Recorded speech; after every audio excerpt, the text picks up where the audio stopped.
de discapacidad. Jorge Deal, doctor, ¿cómo le va? ¿Cómo anda? Gusto, gracias. Me cuesta tratarlo de usted porque lo considero un gran amigo. Jorge, te considero realmente un gran amigo. Jorge es el presidente del Sanatorio Otamendi y es además el fundador de una fundación que es impresionante, que es un trabajo silencioso pero enorme, que se llama Cuerpo y Alma. Gracias por venir, ¿eh? Gracias por a vos venir, por Jorge. invitarme. No, por favor. Gracias. ¿Qué te pareció, Gastón? ¿Cuántos Gastón necesitamos en Extraordinario. Argentina? Me encanta. Necesitamos ejemplos inspiradores como él y muchos otros. Sí. La educación es una de las llaves para que el país pueda ser transformado, Claro, ¿no? totalmente. Y bueno, una de las cosas que siempre conversamos es que la pobreza no es un indicador económico solamente, que hay un trasfondo mucho más profundo, que se ve en la salud, me toca en forma directa, y se ve muy claramente en la educación. En Argentina solamente el 11% de los chicos que empiezan el primario terminan el secundario con los conocimientos adecuados de lengua y matemática. Es decir que si bien hemos mejorado en la currícula, tenemos muchísimos problemas en lo que es la calidad educativa, ¿no? También hay pobreza educativa. Por supuesto. También hay. Y hay grandes asimetrías a lo largo de todo el país. Entonces, cuando miramos las pruebas PISA, que son las pruebas que se hacen a los chicos de 15 años, la última se hizo en el 22, Sí. Argentina quedó en el puesto 61 de los 80 países de la OCDE, pero cuando mirás la Ciudad de Buenos Aires está en el puesto 38. Entonces hay mucha asimetría entre lo que pasa en las provincias más pobres del norte del país y lo que pasa en la Ciudad de Buenos Aires. Bueno, a eso vamos, ¿no? A los lugares pobres, el norte del país, porque ahí ustedes son fuertes con la Fundación Cuerpo y Alma. Y creo que lo charlé con vos varias veces, ¿no? ¿Cuántas veces te dije desde hace años, tenés que venir a la tele a mostrar esto, tenés que mostrarlo? El trabajo que hacen es impresionante y quiero que lo cuentes. Bueno, Cuerpo y Alma es una organización que nació hace 20 años. De hecho, estamos conmemorando en esto que estamos viendo acá, los 20 años de trabajo. ¿Esto es el Chaco profundo? Esto es Chaco, Santiago del Estero, el norte en general. El norte en ¿no? general. El norte en general porque cuando mirás los indicadores sociales de la Argentina, los peores indicadores sociales se concentran en las provincias del norte históricamente. Sí, sí, Esto sí, no sí. es una cosa nueva para nada. Y no solamente por los indicadores sociales, sino por otra barrera enorme que es el aislamiento geográfico, que es clave. Cuando tenés que salir con un paciente desde lugares muy inaccesibles, donde los caminos son de tierra, es mucho más difícil el acceso a la salud, el acceso a centros de mayor complejidad para una cirugía. Entonces, esa es como una barrera mucho más profunda. Nosotros empezamos en el año 2005, post-crisis del 2001, como, Claro, si querés, respuesta a la crítica y al comentario fácil y a la tribuna, y como mensaje diciendo, bueno, nosotros de nuestro lugar vamos a poner nuestro granito de arena, poco, mucho, ¿Y por qué te mediano, lo metiste? que sea. Porque me importa, porque me parece que, a ver, me importa mucho lo que pasa en el país y me importa ver de qué manera nosotros como sociedad en su conjunto somos parte de la solución o podemos colaborar cada uno con su herramienta para resolver una parte del problema que es enorme, es inmenso. Entonces, fue así como empezamos primero a entender la realidad y a aprender de la realidad, como empezamos a encontrarnos, digamos, gente que nos decía que sus familiares o sus vecinos se morían de un ataque y nadie sabía que era un ataque. Entonces, había poco acceso al diagnóstico y como había poco acceso al diagnóstico, también al tratamiento. Y entonces pasaron los años y fuimos siendo un grupo un poco más grande y empezamos a entender que había que estar más cerca y más involucrados. Y veíamos chicos que jamás los había visto un pediatra o mujeres que tenían 7, 8 hijos y nunca se habían hecho un Papa Nicolau para prevenir el cáncer de cuello de útero. Bueno, entonces Ustedes diseñamos... se ocupan integralmente de la salud de esta gente que no tiene acceso Bueno, a la integralmente en realidad trabajamos muy articuladamente con el sector público, salud. a nivel municipal, a nivel provincial, a nivel nación, a nivel de otras organizaciones sociales. Buscamos sinergias, buscamos articular, buscamos que esto sea mucho más efectivo y mucho más profundo y que tenga continuidad en el tiempo, con muchas dificultades, con un esfuerzo enorme, todo muy voluntario y artesanal, pero cambiamos pequeñas realidades. Y ahí lo haces con tu mujer. Claro, mi mujer tiene otra fundación con la cual, por supuesto, trabajamos en conjunto, que se dedica a hacer apoyo a familias muy vulnerables, desnutrición infantil, y hay otras que se dedican a trabajar en educación en el ámbito rural, y hay otras que se dedican a desarrollar proyectos productivos, y hay otras que se dedican a logística, que nos permiten con un avión pequeño llegar directamente de Buenos Aires a lugares recónditos del país. Por ejemplo, en pocas horas. Por ejemplo, ¿cuáles? Recóndito. Donde Bueno, el Impenetrable Chaqueño, por ejemplo, el norte de Santiago del Estero, muchos lugares que tienen esta condición de aislamiento geográfico y que históricamente son muy complejos para abordar desde el punto de vista de la logística. Entonces, esto nos permite llegar y estar muchísimo más cerca. Sí. Entonces, no es solamente la problemática específicamente de la salud, sino que la problemática social es extremadamente grande y esto nos permite tener una mirada muchísimo más amplia y abarcativa de la problemática y trabajar en conjunto. Alguna vez yo entrevisté a tu mujer, ¿no? Que también ella está muy metida en toda esta problemática, ¿no? ¿Querés contar la historia tuya y de tu mujer? Porque es muy impresionante. Catalina... Con Catalina se conocieron ahí, ¿no? A los 22 años se fue a vivir a Ñatuya, estuvo viviendo allí durante 6 años. Creó una organización que se llama Haciendo Camino. Haciendo Camino. Que trabaja con la pobreza, si se quiere, más profunda, los que están más afuera del sistema, los que están más lejos de salir, de alguna manera.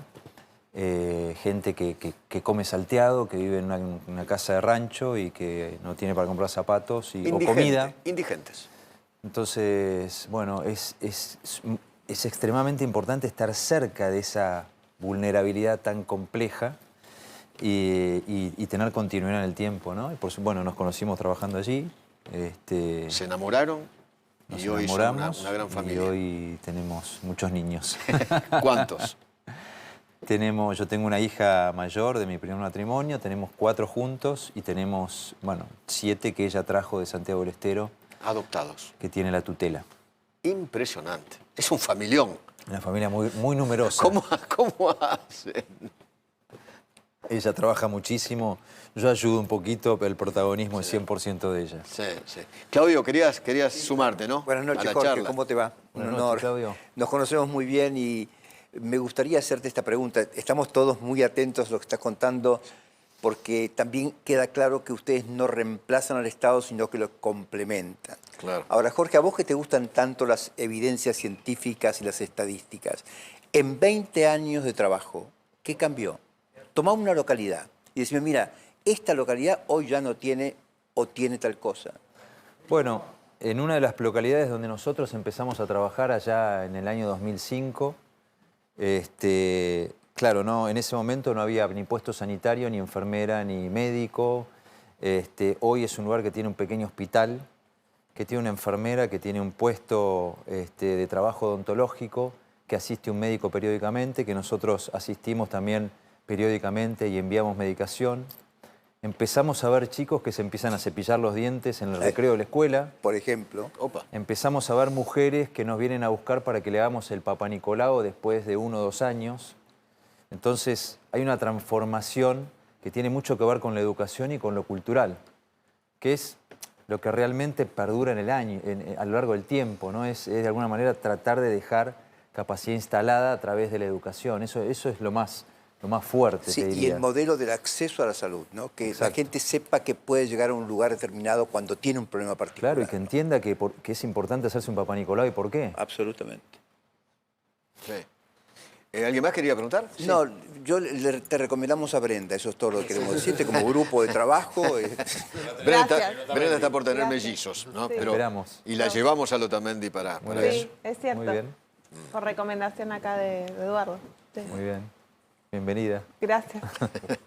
Sí, Willy. Sí, uno de los problemas que uno ve, y obviamente obviamente lo tenés resabido, que es importantísimo la alimentación en los primeros 18 meses de vida, ¿no? ¿Cómo estás viendo ese fenómeno que si no se cumple, y estimo que no se cumple lamentablemente en muchos casos, genera pérdidas irreparables? Bueno, sí, obviamente que es uno de los pilares fundamentales del desarrollo. Cuando uno habla de educación, tiene que empezar ahí, ¿no? Desde el nacimiento, te diría de antes, ¿no? Porque si uno no empieza con la mujer embarazada y capacitando a la mujer embarazada, es muy difícil. Estamos hablando de escenarios sociales extremadamente vulnerables. Por eso. Muchas veces mujeres o discapacitadas o víctimas de abuso que están embarazadas y que van a tener su chico y necesitan el apoyo para tener ese acompañamiento y poder brindarle a esos chiquitos en los primeros meses y años de vida una educación y una alimentación de calidad, ¿no? Entonces ahí hay un punto central. No es el único. Vos sabés que Argentina tiene entre 6 y 7 millones de personas sin agua potable, cerca de 20 millones de personas sin red cloacal. Tenemos toda la problemática social de violencia doméstica y abuso que es extremadamente compleja, que de alguna manera se ha naturalizado en algunas regiones de nuestro país. Después tenemos un gran problema con la enfermedad de Chagas. Chagas es un problema estructural, que Claudio lo conoce bien. Argentina es el país del mundo con más enfermos de Chagas, cerca de 1.400.000. Impresionante. Entonces, son enfermedades estrechamente ligadas a la pobreza, como esto que planteas vos, está muy directamente vinculado al contexto social. Sí, perdón, Sí. Eduardo, disculpe. Sí, claro. Pero le cuento a Jorge que hace creo que una semana ANMAT aprobó un kit neonatal para Chagas, que lo contamos acá antes de que ocurriera, de tal modo que si se incorpora, hay un par de provincias que lo están haciendo, si se incorpora, vos podés detectar en el momento del nacimiento el Chagas congénito, le das un tratamiento y se cura, y evitás. Ese es un concepto clave, entender que el Chagas se cura. Es una enfermedad curable. Nosotros estamos trabajando con varias provincias y con Nación en un proyecto específico de Chagas súper interesante que tiene que ver con el diagnóstico. El diagnóstico se cura cuando más joven es el paciente. Exactamente. Si tiene más de 40 años llegamos tarde. Ya no se cura, Entonces, solo se trata. tenemos que trabajar en la primera infancia, en las escuelas, en Exacto. los jardines, hasta el primario. La tasa de curación es extremadamente alta. Perdón, Jorge, Eduardo. la historia más impresionante que te haya tocado vivir en estos 20 años de la Fundación, la que más te haya impresionado. Mira, hay muchísimas historias, te puedo contar un par, ¿no? Hay una historia muy interesante de una chica que se llama Ámbar. Ámbar la conocimos hace 4 o 5 años y ella tenía 1 año. En el screening oftalmológico, porque tratamos de que a todos los chicos los vea no solamente el pediatra, Claro. sino además hacer un screening oftalmológico, otorrinolaringológico y odontológico. Claro, obviamente.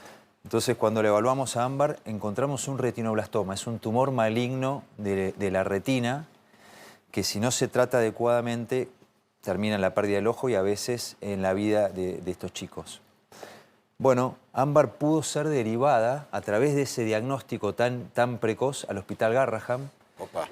En el Hospital Garraham recibió un tratamiento extremadamente complejo con quimioterapia local y la chica no solamente salvó la vida, sino además salvó el ojo.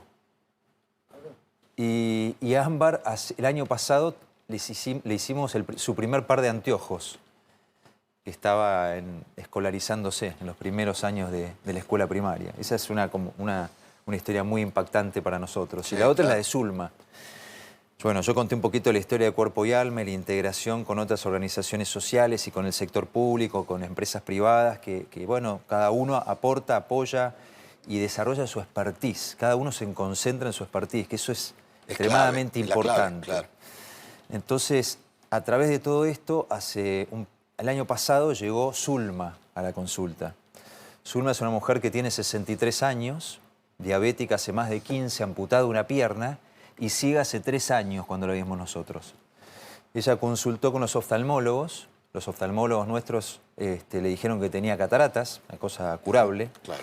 que la podíamos operar, pero que había que evaluar cómo estaba de la glucemia, porque no se puede operar si los niveles de glucemia son inadecuados o está muy mal controlada. Le pinchamos el dedo en ese momento, tenía un valor de 550 para un valor normal de hasta 120. Al rato le estaba viendo un grupo de clínicos y diabetólogos. En ese mismo contexto cuenta que tenía dolores abdominales intensos. Le hacemos una ecografía, tenía piedras en la vesícula. Después de eso la llevamos a la guardia, le ponemos un suerito con insulina, pasa toda la noche con nosotros. Al día siguiente tenía 140 de glucemia, pasa al quirófano, se opera el primer ojo. Al día siguiente se opera el segundo ojo y al tercer día la trasladamos a otro pueblo donde estaba nuestro equipo quirúrgico y se opera la vesícula, ¿no? Con cirugía laparoscópica como en cualquier lugar de primer nivel de la salvaron la Argentina. vida. Entonces, para nosotros es como una historia muy emblemática con un mensaje clarísimo que se puede y que todos trabajando Interdisciplinario. juntos, claro, somos muchísimo más potentes. Sí, pero le salvaron la vida. Después son Bueno. de esas mujeres o de esas personas que, como vos decías antes, ¿no? Se murieron y nunca se supo de qué. Yo creo que le dimos oportunidades y la pobreza tiene que ver con eso, con la falta de oportunidades. En salud, clarísimo, en educación, trabajo. Sí. Gracias por venir, Jorge. Muchas gracias a vos. Muchas gracias. Muchas gracias, un placer. Gran trabajo. La cena esta es realmente impresionante. Por lo general, siempre en la cena de la Fundación, te pido 1000 disculpas, no pude ir. Has venido otras veces. No, sí, he ido, sí, claro. Y los voy a seguir apoyando, obviamente, ¿no? Cuenten conmigo, con el canal, plenamente.